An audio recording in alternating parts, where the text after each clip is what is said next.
Hello friends and strangers, welcome to a new video of Scarlet Blue. In this video, me and Chris will share a few occurrences that happened lately regarding the spyware, creepware and other methods of spying.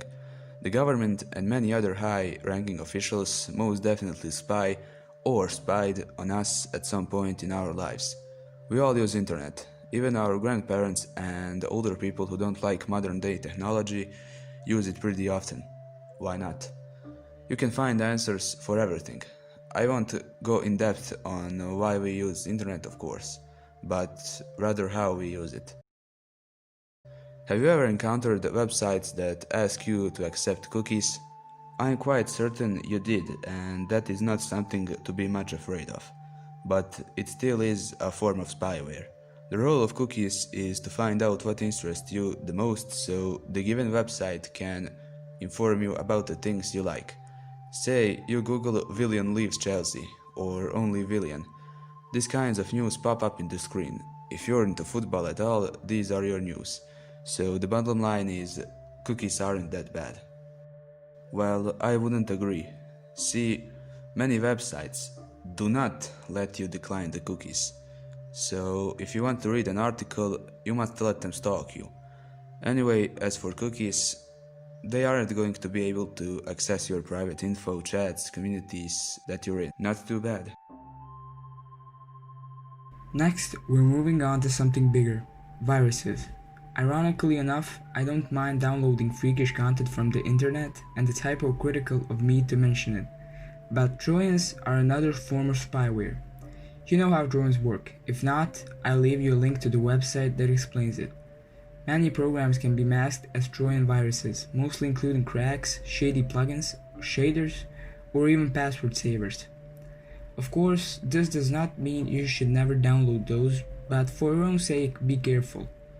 The reason why I made the video was actually because of an occurrence that me and my friend Adidas noticed while chatting in Steam.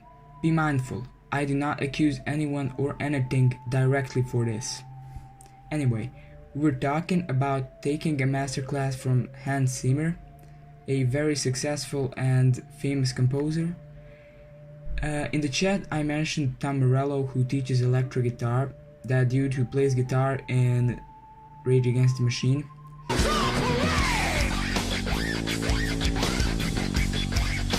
And wanted to see his masterclass since it was relatable and I play the guitar. The moment he started watching his video, Tom Morello showed up first in his recommendation, even though he did not ever search for him, mentioned him, or did anything regarding him, unlike other recommendations who he had visited before.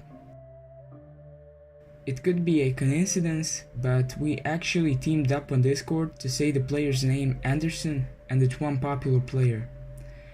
So first we tried without any bots.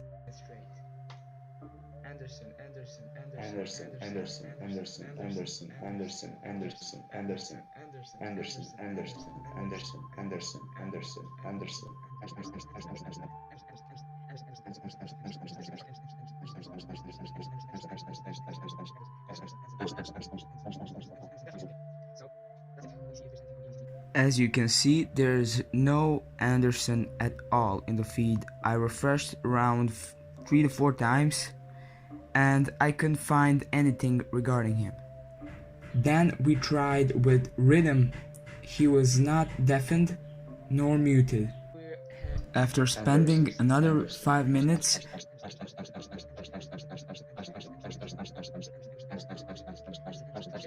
of saying the word Anderson over and over again like idiots, we actually scored. I think we've already mentioned that we are not accusing anyone for anything here, and I am not saying that this recommendation popped up just because Rhythm was in and was not deafened or something. I'm just saying that it is weird that when we publicly said Anderson for, well, probably around 2,000 times combined, he actually pops up as my first recommendation.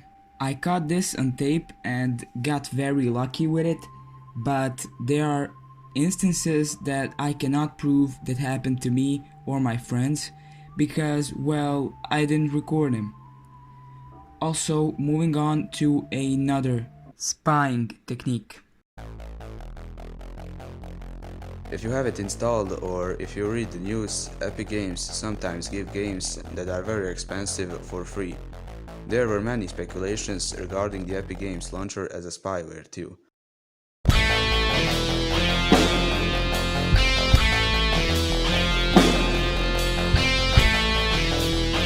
You can notice that it knows your location right away when you are trying to sign up for it and asks for no such permission before you install it or use it for the first time.